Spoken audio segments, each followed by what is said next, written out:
Oke Besties, kembali lagi di InJourney Podcast. Jadi InJourney Podcast kali ini akan menampilkan sosok yang luar biasa juga di InJourney.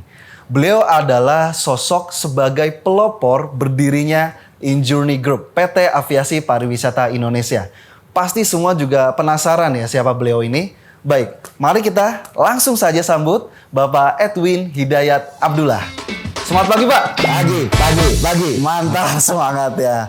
Begini Pak, ini hari ini kita InJourney Update itu banyak yang penasaran Pak.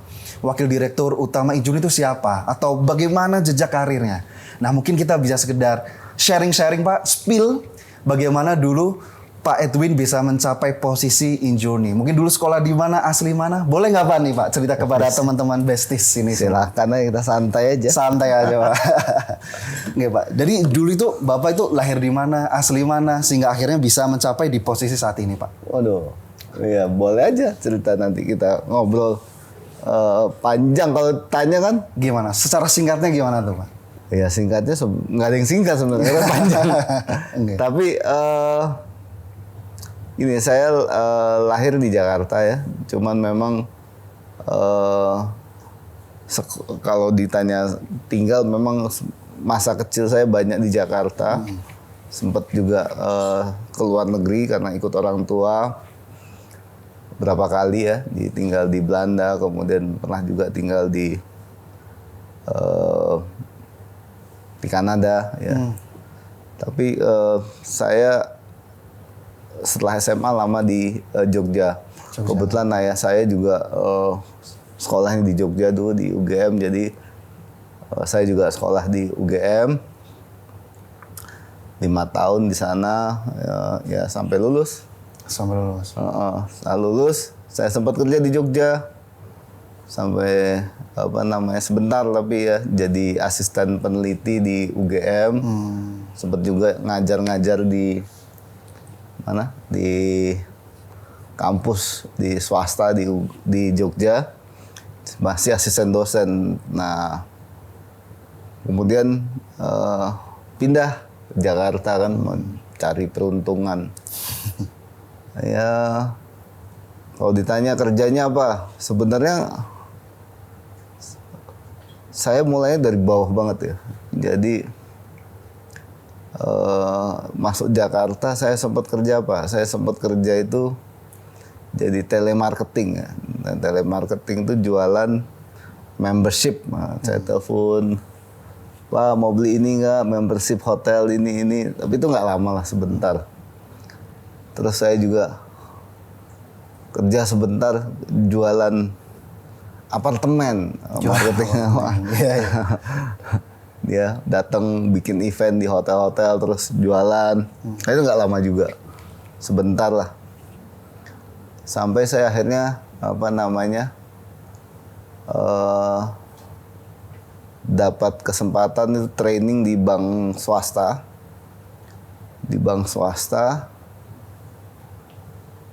Waktu itu saya sebagai corporate banking untuk training corporate banking.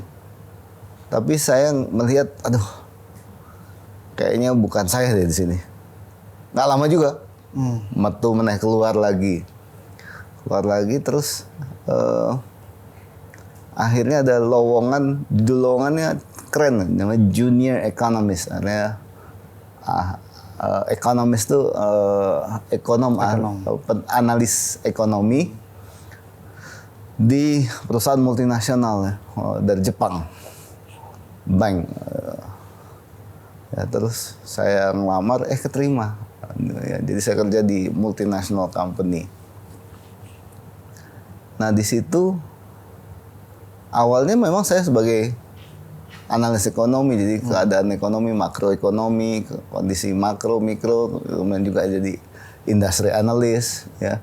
Kepentingannya untuk bank kalau mau ngasih kredit itu ke industri mana, saya jadi analisnya. Sampai suatu saat bos saya melihat, Edwin kamu nggak cukup bisa belajar ini, bisa nggak kamu belajar mengenai kredit juga? Saya bilang, saya pernah dapat training kredit waktu saya di Bank Swasta Nasional. Ya sudah. Ternyata kok kamu bisa ya? Iya, saya pernah training juga. mulailah saya jadi credit analis juga. Jadi waktu itu saya merangkap sebagai analis ekonomi, industri, dan juga mulai masuk ke credit analis. Terus tiba-tiba Indonesia mengalami krisis ekonomi. Tahun itu, dolar naik, mulai kacau. Terus tugas saya berubah lagi. Saya diminta itu untuk menganalisa melakukan restrukturisasi utang-utang. Aduh, itu penting aja kan, kepala kan, kondisi juga nggak bisa diprediksi, semua nggak asik lah. Pada waktu itu untuk anak muda karir saya cukup lumayan lah, karena kenapa? Belum lama saya di situ, saya udah naik pangkat aja, jadi junior, sudah masuk ke tingkat selanjutnya. Cuman kan bosen gitu ya.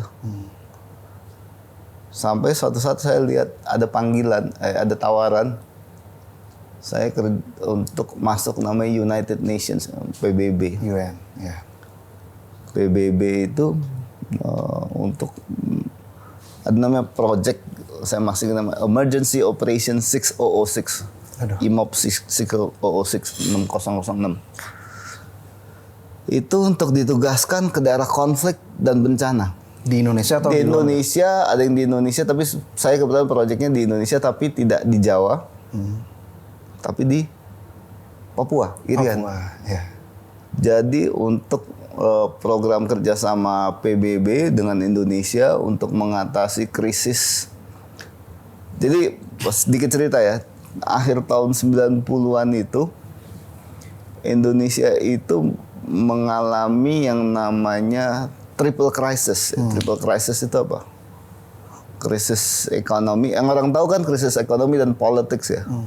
Krisis ekonomi dan politics ya. Ekonomi dolar naik, perusahaan-perusahaan tumbang, kemudian terjadinya struggle politik sampai akhirnya Pak Harto harus mengundurkan diri dan kemudian menyerahkan pada Habibie.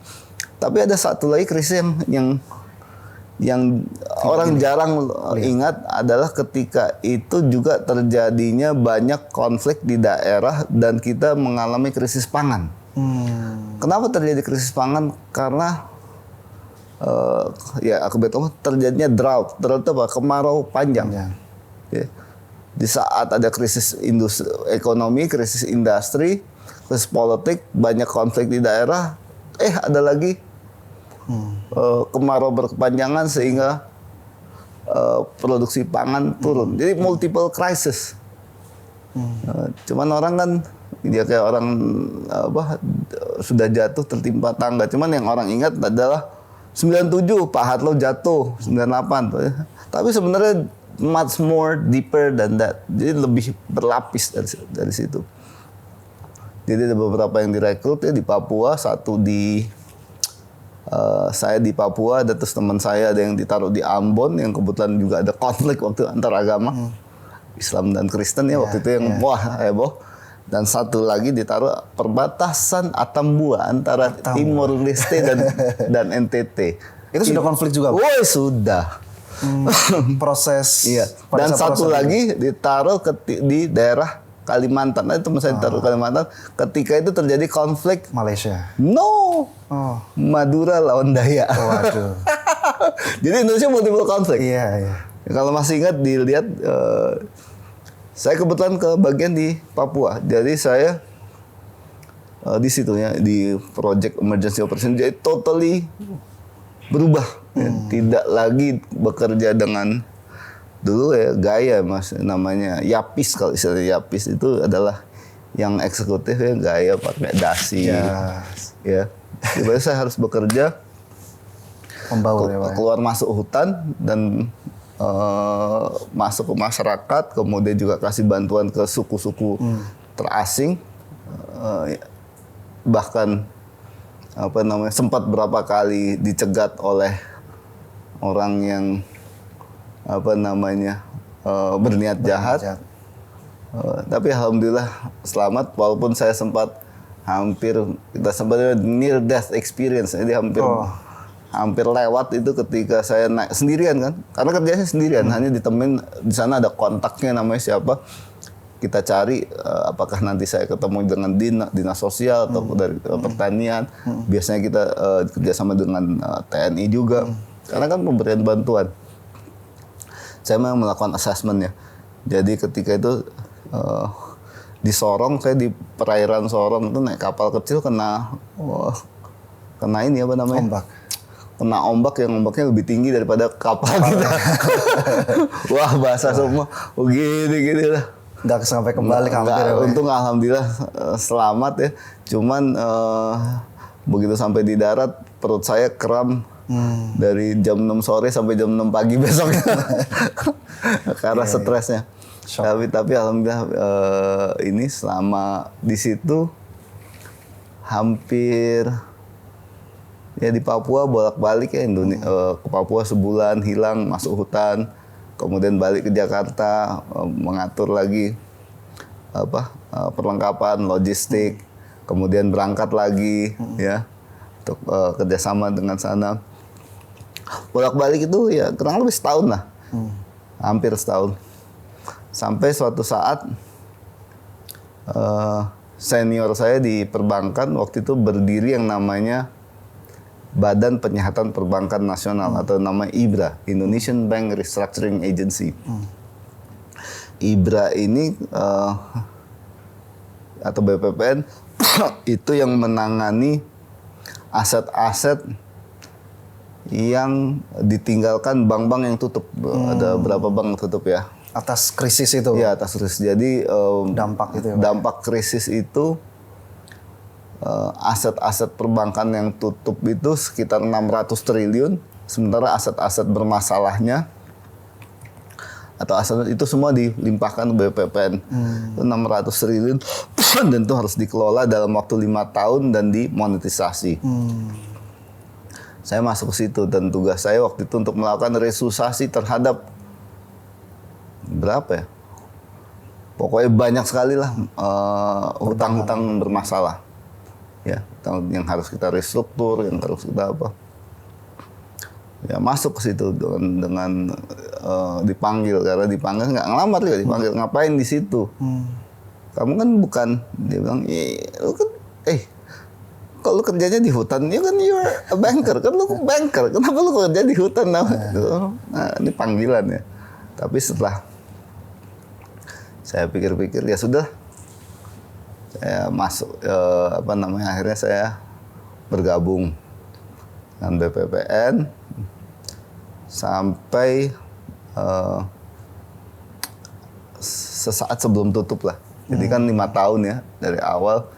Jadi saya sana untuk saya terakhir pangkat saya Senior Vice President.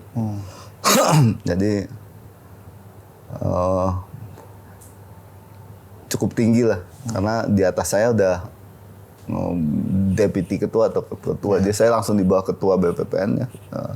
Saya Senior Vice President, saya resign karena memang lembaganya mau tutup juga. Saya dapat beasiswa.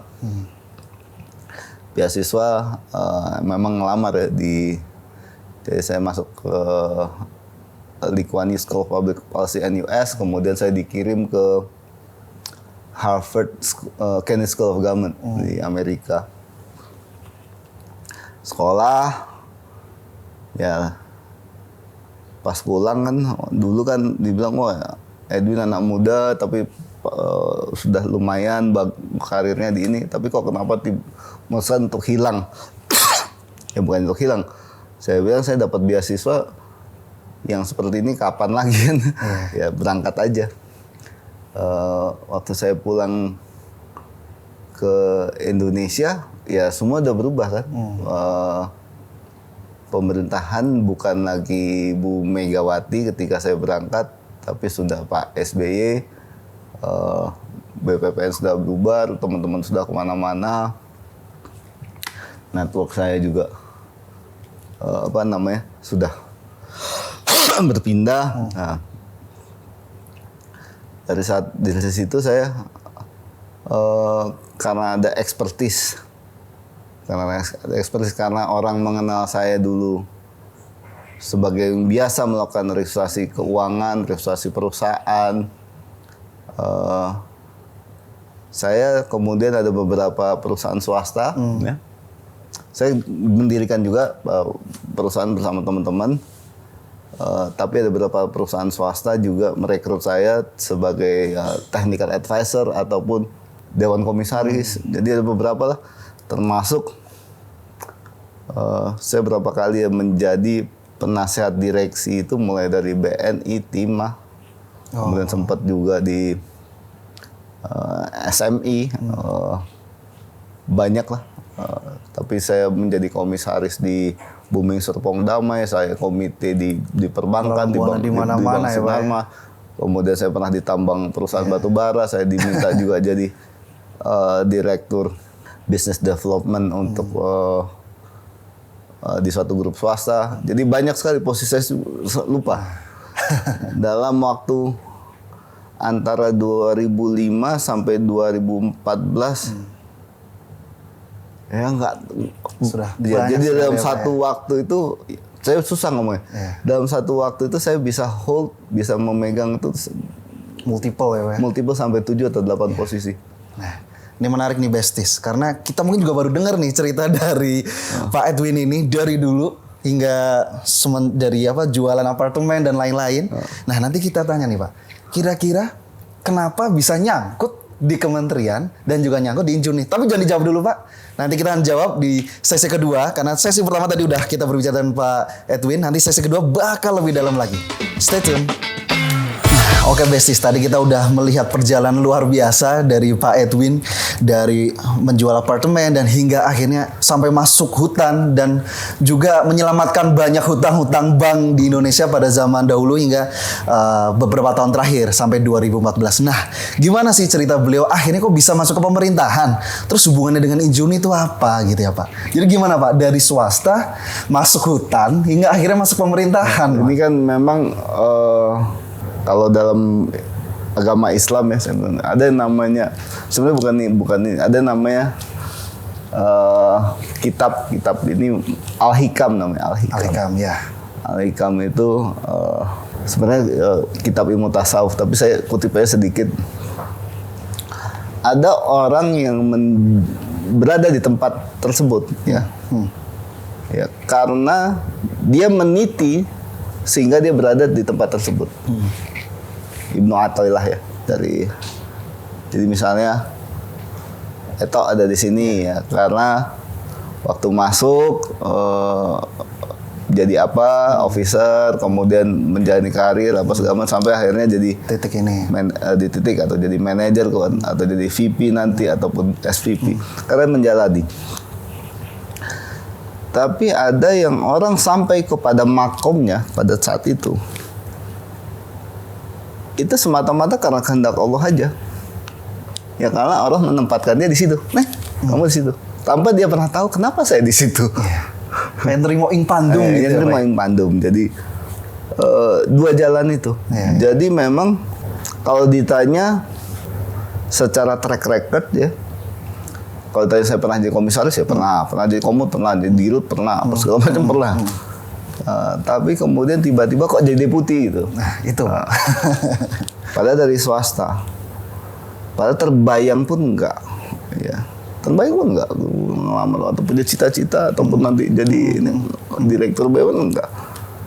Karena pada saat itu saya tidak dalam posisi mencari jabatan atau nyari jabatan enggak. Tapi ada satu event aja. Jadi semasa saya di BPPN, saya kan sering yang namanya rapat waktu itu namanya Komite Kebijakan Sektor Keuangan. Jadi saya mendampingi ketua atau deputi ketua dengan rapat dengan Menko perekonomian dengan Menteri Keuangan waktu itu Pak Budiono, kemudian Menteri Perindustrian waktu itu namanya Bu Rini Sumarno. Akhirnya saya keluar, kemudian ada yang namanya untuk sebagian orang ya lingkungan tertentu kita sudah menciptakan branding.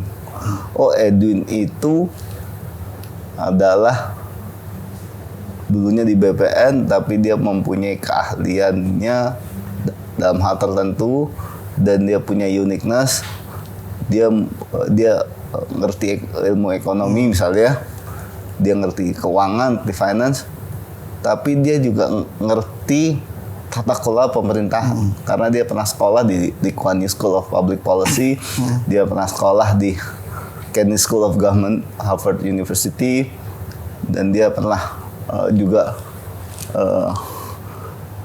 fellowship di mana gitu, dan pernah menjadi advisor beberapa BUMN. Orang terbranding itu ya, ada Pak? branding. Oh, ini orang ada brand. Saya tidak pernah tahu kejadian gimana caranya mendaftar deputi apa sih, nggak pernah cari tahu juga. Sampai nggak sengaja ketemu Bu Rini. Saya nggak ada niat sebenarnya, nggak sengaja aja ketemu. Terus si ibu bilang, Edwin, kamu itu aja coba-coba ya lamar. Ini sekarang swasta boleh loh, Masuk ya, Pak? masuk karena sudah ditantangan PP-nya dari undang-undang PP-nya. Sekarang bisa.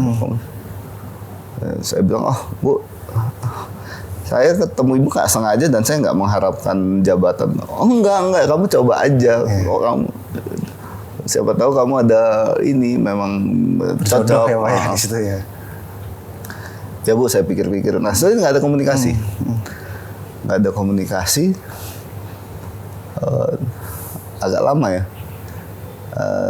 Tiba-tiba saya ditanya, ada yang telepon dari kementerian. Kebetulan saya ada kenal beberapa karena kenal dari zaman saya BPPN dulu, kayak Pak Gatot Trihargo dulu pernah di BPPN, Pak Sahala Lumbangaol tuh dulu dari Kementerian Keuangan.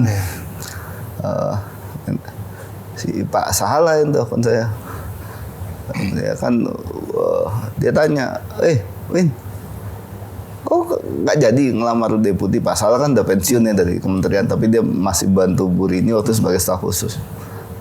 Oh, kenapa Bang? Daftar aja. Nggak ngerti Bang aku gitu-gitu. Nah, terus dia bilang, kita makan deh, kita makan Padang katanya. Datang ke sini katanya. Nggak lama saya datang tuh ketemu Pak Salah makan di mana? Di Natrabu, Sabang. Pak Salah makannya masih banyak waktu itu, nggak tahu sekarang. dia kalau makan ayam gulai itu nggak cukup 2, bisa 3. Terus dia bilang, daftar aja. Nanti kan itu seleksi. Tenang aja lah, bisa lah kau katanya. Dia gaya Batak kan, bisa lah kau. Di sini pun aku kan ada nanti, kalau kau nggak paham mengenai BUMN nanti aku kasih tahu lah, aku ajari lah kau katanya. Ya lah Bang, ini yang penting nama kau masuk aja katanya. Udah, yang penting nama kau masuk, nanti kita lapor sama ibu, itu si Edwin akhirnya mau daftar gitu. Ya sudah, akhirnya kalau daftarnya online ya, cukup masukkan nama, saya masukkan nama aja. Setelah masukkan nama, ternyata keluar kan ada 100 nama, 99 100 nama, saya lupa lah, agak banyak lah. Saya bilang, oh dah banyak daftar, dan yang dari, saya nggak tahu ya, tapi yang dari antah berantah bukan dari lingkungan yang mungkin sedikit lah, sebagian besar kan dari eselon 2, yang mana eselon 1 internal lebih banyak ya Pak ya, dari direksi BUMN yang berminat mau jadi deputi. Tapi yang real swasta saya kira nggak banyak ya yang daftar. Nah, kemudian ya sudah ya, karena sudah masuk, saya diminta dokumen apa ya, ikutin tes segala macem. Ya singkat cerita, setelah tes tertulis, tes apalah, administrasi, tertulis, psikologi, banyak juga tuh tesnya. Screening sampai akhirnya interview ada yang namanya panpelnya, panitia Pelaksana. panpel ya, panitia pokoknya itulah seleksi pansel panitia seleksi. Iya. Dari situ yang panselnya itu ya Profesor Renal Kasali, terus ada deputi-deputi yang ini yang aktif, kemudian ada beberapa lagi. Setelah interview pansel, kemudian kan dianalisa, kemudian namanya dimasukkan ke presiden, ke namanya TPA. Oh, sampai presiden itu. Sampai presiden, namanya eselon 1 itu harus presiden. Oke. Nah, saya pikir ya sudahlah, saya Matiin tulus aja ya Pak ya. Sudah nggak ada ini. Agak lama tuh, saya mulai di awal 2015 ya. Nah tiba-tiba saya lagi pulang Lebaran 2015. Itu saya ke mertua saya di Semarang, terus kita ke Jogja. Saya lagi makan sate kambing di Bantul. Di Bantul, saya ditelepon malam-malam. Ini malam Lebaran, tapi langsung dibilangin, kepala kantor lu masuk hari Senin ya. Iya. Itu hari Rebo. Hari Rebo Lebarannya ini lagi penuh-penuhnya.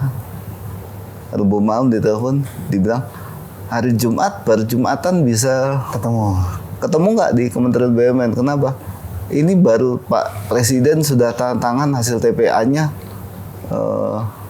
Menyetujui ya Pak. Dan saya yang dari satu tempat tuh ada 3 kandidat, dari untuk posisi ini saya yang dapat gitu. Nah, terus pulang malam, Kemis golek tiket, cari tiket nggak mungkin. Zaman dulu lagi Pak.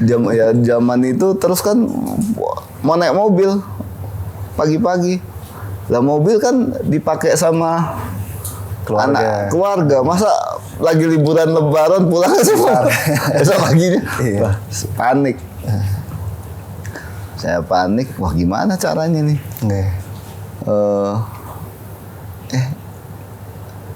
Terus dilalah saya ingat.